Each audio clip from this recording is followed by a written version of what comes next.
Kurnool bus ప్రమాదంలో వీడిన mystery. Bike వెనుక కూర్చున్న ఎర్రస్వామి అనే యువకుడిని ప్రశ్నించిన పోలీసులు. బైక్ను బస్సు ఢీకొట్టలేదని తేలిన వైనం.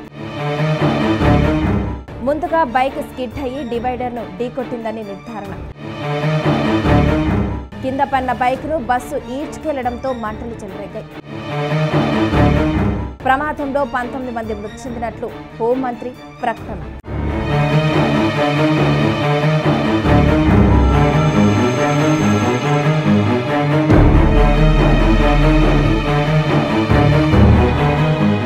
కర్నూలు జిల్లాలోని చిన్నటేకూరు వద్ద జరిగిన ఘోర బస్సు ప్రమాదం వెనుక ఉన్న మిస్టరీ వీడింది. తొలుత ప్రైవేట్ ట్రావెల్స్ బస్సు బైకును నేరుగా ఢీకొట్టడం వల్లే మంటలు చెలరేగాయని భావించగా పోలీసుల దర్యాప్తులో అది తప్పని తేలింది. బైక్ పై వెనుక కూర్చొని ప్రయాణిస్తూ స్వల్ప గాయాలతో బయటపడిన ఎర్రస్వామిని పోలీసులు ప్రశ్నించడంతో అసలు వాస్తవాలు వెలుగులోకి వచ్చాయి.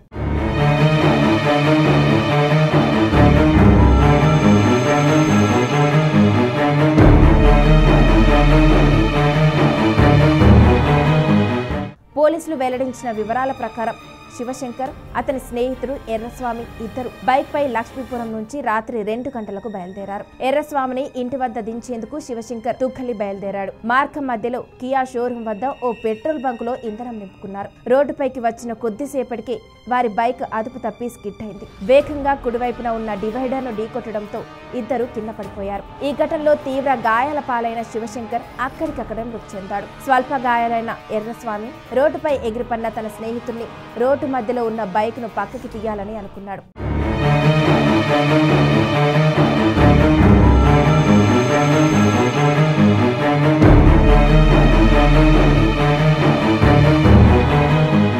శివశంకర్ ను రోడ్డు పక్కకు లాగేందుకు ఎర్రస్వామి ప్రయత్నిస్తున్న సమయంలోనే ట్రావెల్స్ బస్సు వేగంగా వచ్చింది. రోడ్డు మధ్యలో పడి ఉన్న వారి బైక్ ను చాలా దూరం ఈడ్చుకెళ్లింది. దాంతో ఒక్కసారిగా నిప్పురవ్వలు చెలరేగి మంటలు వ్యాపించాయి. ఈ క్రమంలోనే బస్సు పూర్తిగా దగ్ధమైంది. బస్సు మంటల్లో చిక్కుకోవడం చూసిన ఎర్రస్వామి భయపడి తన స్వగ్రామం తుగ్గలి వెళ్లిపోయాడు.